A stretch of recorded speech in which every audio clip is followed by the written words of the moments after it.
Hey guys, Tesla Groupie here. I am here to teach you guys my version of the wheel strategy. I typically use leveraged ETFs, which could add a little layer of risk, but it's cheaper and it's a lot more flexible in the way you can trade it. So I am new to YouTube, but I am not new to trading. So I'm here to hopefully teach you how to become a profitable trader. So first of all, the wheel strategy consists of selling cash secured puts and then selling covered calls against your shares once you are assigned. So let's pick an ETF. Let's say you are a Tesla bull. You believe in Tesla, you think it's going to go up or at least stay neutral. You could trade TSLL.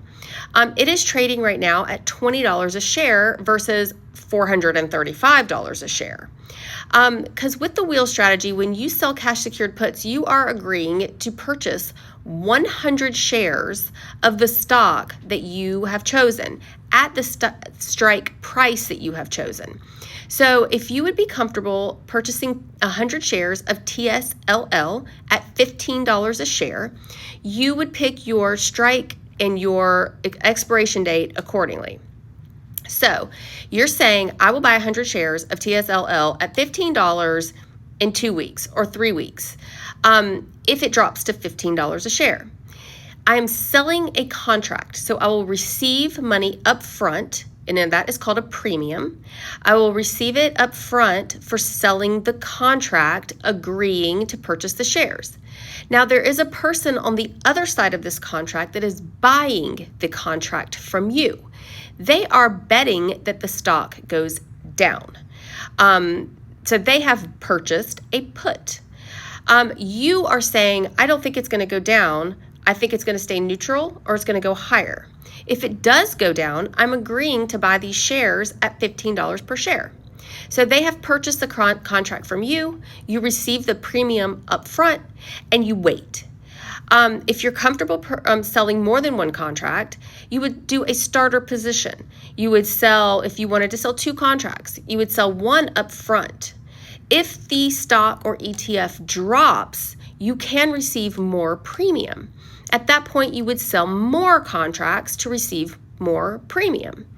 That is how I do it. I always start with a starter position and move forward from there. If the stock runs up quickly, you can close your position early and move on.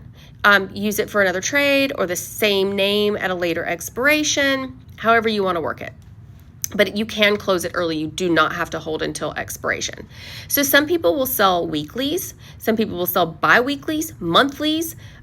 People go out 3 months. People go out a year. You can choose your expiration accordingly. The further out you go with your expiration, the more premium you get paid.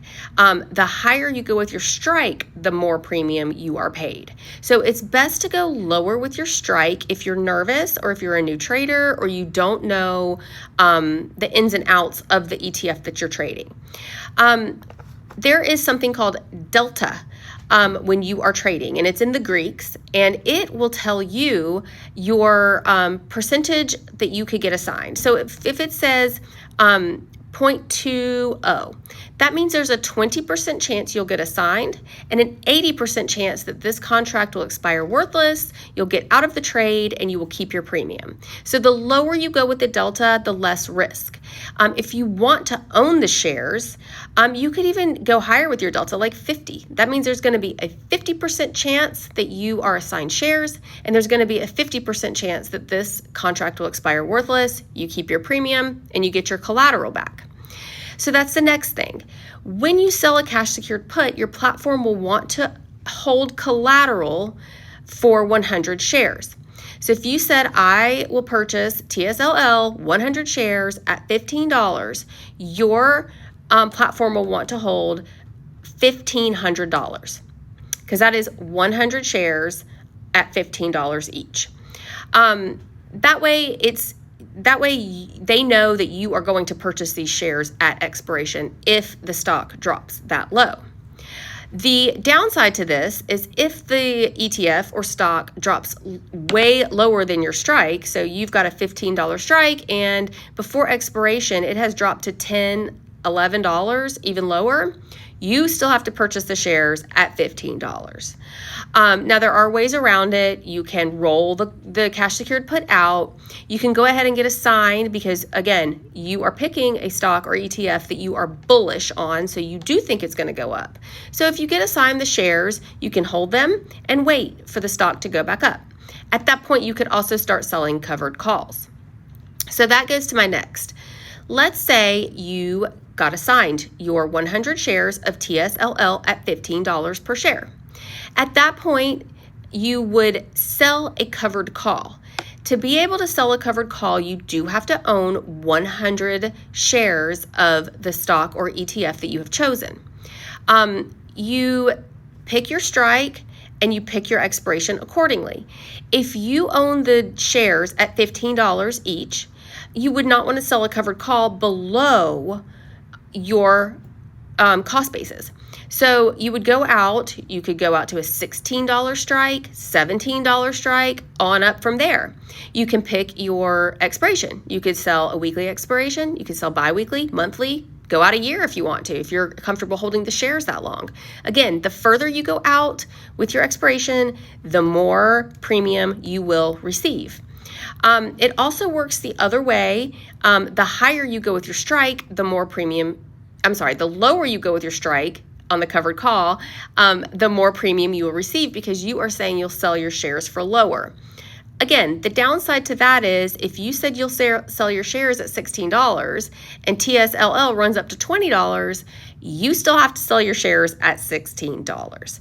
This is the downside to covered calls. So my advice to everyone selling covered calls is only sell against half of your position. If you own 200 shares of TSLL, only sell one covered call at a time because selling covered calls caps your profits. You are agreeing to sell these shares at this price, and if it goes further up, you have to sell. So you do have to keep that in mind. I have so many times been hurt by covered calls. So just be careful. Don't sell against your full position and cap all of your profits. So now I want to quickly go over my TSLL position and wheel.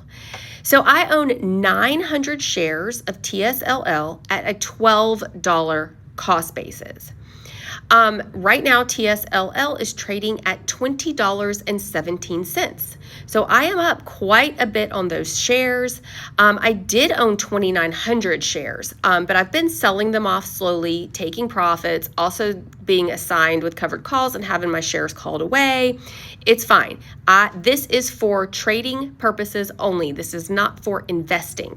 If I want to invest, I'll invest in Tesla, not TSLL. So I have the 900 shares and I have 4 $16 covered calls for next week.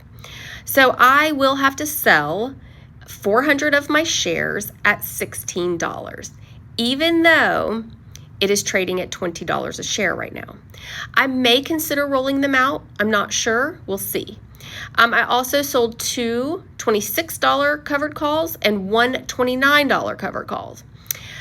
So that is a total of 7 contracts, but I have 900 shares. I will leave the remaining 200 shares uncovered, so I'm not capping my profits. I also have 50 cash secured puts right now at various strikes and expirations.